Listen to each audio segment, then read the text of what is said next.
విజయవాడ సాయికృష్ణ కేసులో మరో కీలక పరిణామం చోటు చేసుకుంటోంది. తన కుమారుడిని చంపేశారని తొలి నుంచి ఆరోపిస్తున్న సాయికృష్ణ తల్లి రెండో అడిషనల్ మెట్రోపాలిటన్ కోర్టులో పిటిషన్ వేశారు. సిట్ కాకుండా జ్యుడిషియల్ విచారణ జరిపించాలని ఆమె కోరుతున్నారు. ఇవాళ పిటిషన్ విచారణకు రానుంది.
విజయవాడ సాయికృష్ణ కేసులో కీలక పరిణామం చోటు చేసుకుంటోంది.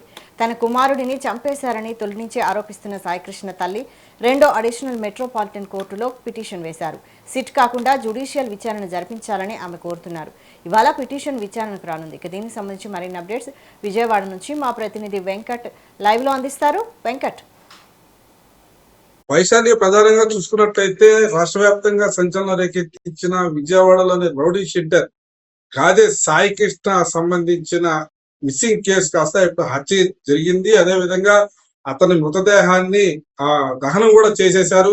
ఆనవాళ్ళు కూడా లేకుండా చేసేసిన విషయం నేపథ్యంలో తల్లి విజయలక్ష్మి మొదటి నుంచి కూడా కృష్ణలంక పోలీస్ స్టేషన్ కి వెళ్లి అనేక పర్యాయాలు తమ కుమారుడిని టార్చర్ చేస్తున్నారనే విషయం మీద అడగడానికి ప్రయత్నం చేస్తే పోలీసుల నుంచి ఎటువంటి స్పందన లేకపోవడం, అదే విధంగా ఉన్నతాధికారులు కూడా స్పందించకపోవడం మీద తీవ్ర అసంతృప్తితో ఉన్న నేపథ్యంలో మరి నిన్న మనం చూసుకున్నట్లయితే ఈ కృష్ణలంక ఘటన మీద, రౌడీ షీట్లకు సంబంధించిన ఘటన మీద కృష్ణలంక సిఐగా పనిచేసిన ఎస్వి నాగరాజుని మరి 14 రోజులు రిమాండ్ విధించారు.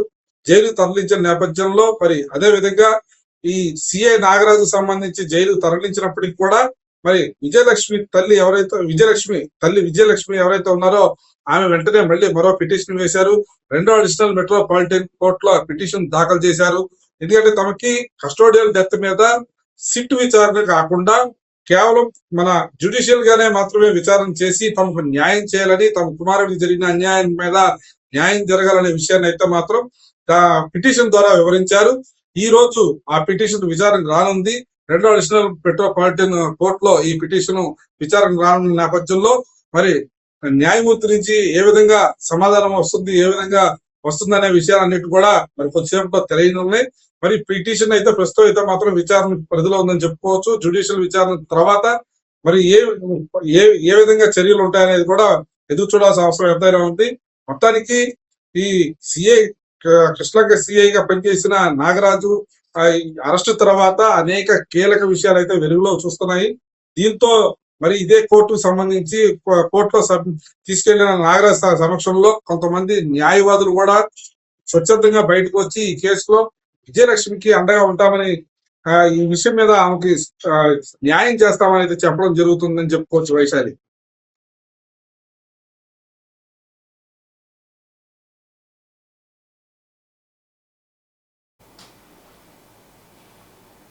Thank you Venkat.